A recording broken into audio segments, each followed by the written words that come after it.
नवरात्रि का त्योहार भारत में बहुत धूमधाम से मनाया जाता है, जिसमें प्रत्येक दिन देवी दुर्गा के विभिन्न रूपों की पूजा की जाती है।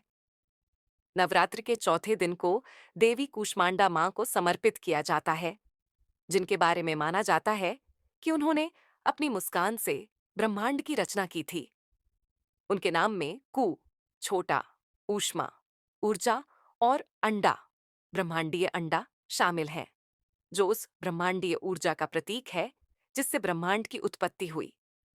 देवी कूष्मांडा को ब्रह्मांडीय ऊर्जा और प्रकाश की देवी माना जाता है।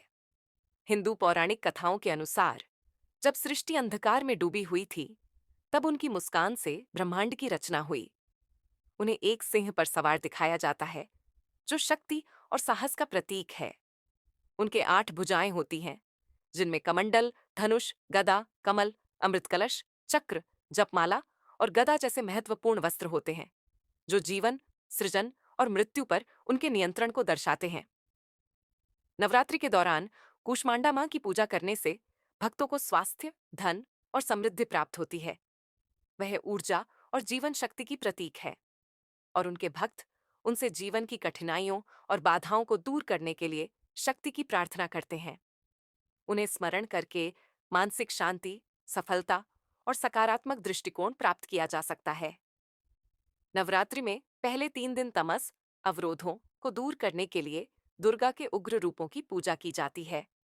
अगले 3 दिन, जिनमें कूष्मांडा मां का दिन भी शामिल है, मानसिक और आध्यात्मिक शक्ति प्राप्त करने के लिए समर्पित होते हैं। देवी कूष्मांडा सृजनात्मक ऊर्जा का प्रतीक है, जो आध्यात्मिक प्रगति के लिए आवश्यक है। इस दिन भक्त उनसे ज्ञान, विवेक और सकारात्मक वातावरण की रचना के लिए आशीर्वाद मांगते हैं, जैसे उन्होंने ब्रह्मांड की रचना की थी। कूष्मांडा मां का यह रूप न केवल ब्रह्मांडीय सृजन में उनकी भूमिका को दर्शाता है, बल्कि उनकी मातृत्व और पालन पोषण की भावना को भी प्रकट करता है।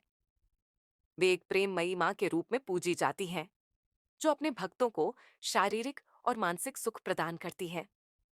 ऐसा माना जाता है कि वह सूर्य के केंद्र में निवास करती है, जिससे सूर्य की ऊर्जा और प्रकाश को नियंत्रित करती है।